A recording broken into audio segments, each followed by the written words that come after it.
Feryin Capiña, and for today, we will be having an educational video all about the ethnocentrism and relativism. So just keep on watching!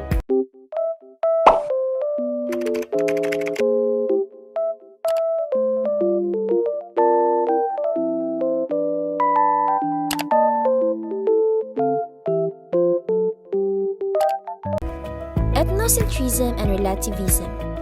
And now, let's define first what is ethnocentrism. So, ethnocentrism is to apply one's own culture or ethnicity. It is also the thinking one's own group's way are superior to others. And lastly, it is judging another culture solely by the values and standards. And it means that the ethnocentrism is the process of judging another culture exclusively from the perspective of one's own. Ethnocentric people compare their culture to other on such elements as religion, behavior, language, costumes, and norms. So the term is frequently heard in situations where inter-ethnic relations and ethnic issues are of concern. The ethnocentrism can either be overt or subtle, and although it is regarded as a natural reaction, that has a negative connotation. Where did the term ethnocentrism comes from?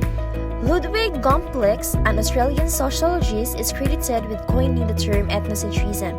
So the term was subsequently adopted by William G. Sumner, an American social scientist known for his classical liberal views. So Sumner is elaborated on the term, stating it was the viewpoint that one's group is the center of everything, and that it was from his point of view that all other groups are judged. So the Sumner stated that an ethnocentric lens often ended in vanity, concept of outsiders, and pride, as well as the belief in one's own inherent superiority.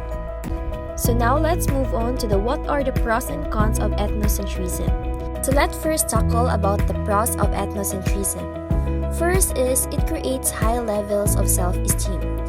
For someone to extrapolate their own culture onto someone else, there must be a love for that culture in the first place. So ethnocentrism occurs when there are high levels of self-esteem, which can be beneficial in specific circumstances that creates a common ground by emphasizing patriotism, national pride, or the desire to practice one's preferred religion with others in a similar way. Second is the ethnocentrism creates like-minded togetherness. So for the most people, they are comfortable around other people who are a lot like themselves. So we feel like we can be ourselves when we're around people that think or act like we do. That desire for togetherness is then placed in other people from other cultures or ethnicities with assumptions that the same results will happen. The third one is it allows society to remember past traditions. So one of the most unique aspects of ethnocentrism is that it displays a heavy emphasis on past traditions and practices. In some ways, it is a perspective which allowed us to see what it was like to live in the past. And by showing new generations what can be accomplished through developed best practices, there are a lot of opportunities to keep a culture alive for centuries, if not longer. Fourth is ethnocentrism created the world we have today. To be honest, life for most of us is pretty good. Sure, we have good days and we have bad days.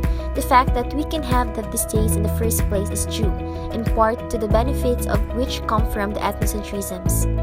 And now, let's move on to the list of the cons of ethnocentrisms.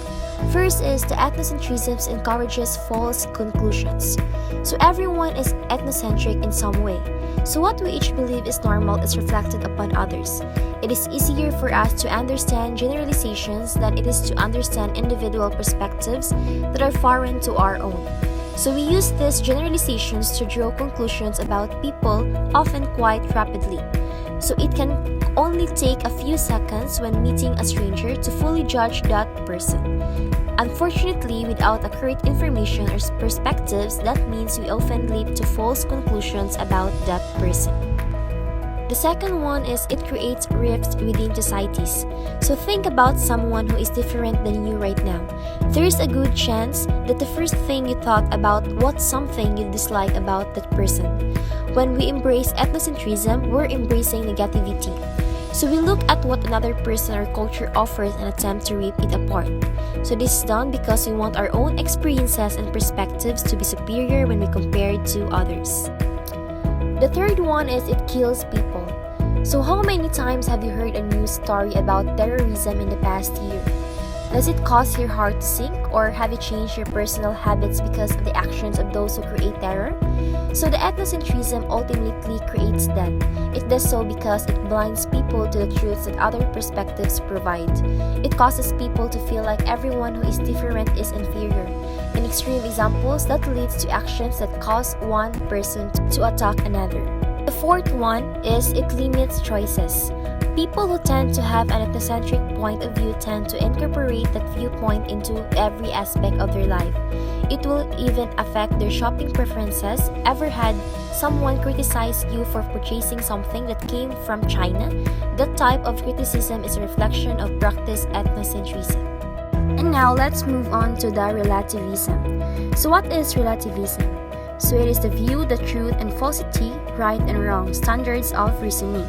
It is also the procedures of justifications that are products of differing conventions.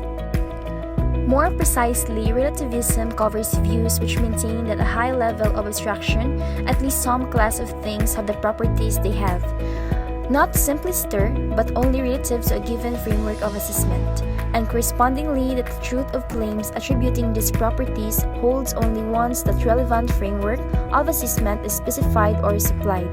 The relativist characteristically insists furthermore that if something is only relatively so, then there can be no framework-independent vantage point from which the matter of whether the thing in question is so can be established. What is cultural relativism? So it is an idea that a person believes values and practices should be understood based on that person's own culture. What is the importance of cultural relativism? The goal of this is to promote understanding of cultural practices that are not typically part of one's own culture. So using the perspective of cultural relativism, it leads to the view that no one culture is superior than other culture when compared to the systems of morality, law, politics, and etc. So it is a concept that cultural norms and values derive their meaning within specific social contexts. This is also based on the idea that there is no absolute standard of good or evil. Therefore, every decision and judgment of what is right and wrong is individually decided in each society. So the concept of cultural relativism also means that any opinion on ethics is subject to the perspective of each person's within their particular culture. So overall, there is no right or wrong ethical system.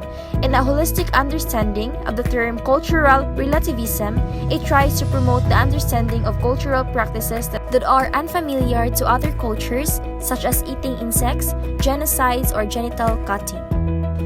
Franz Boas is a German-American anthropologist who conceptualized the cultural relativism.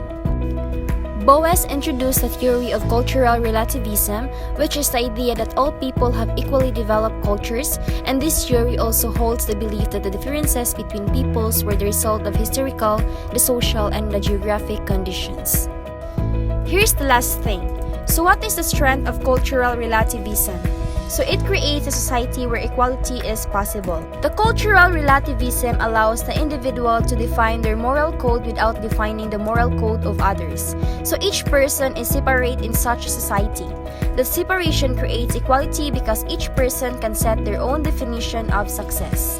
And that's it. That's my discussion about the ethnocentrism and relativism. So I hope you learned something about it. And don't forget to hit the subscribe button and the notification bell below for more updates. See you!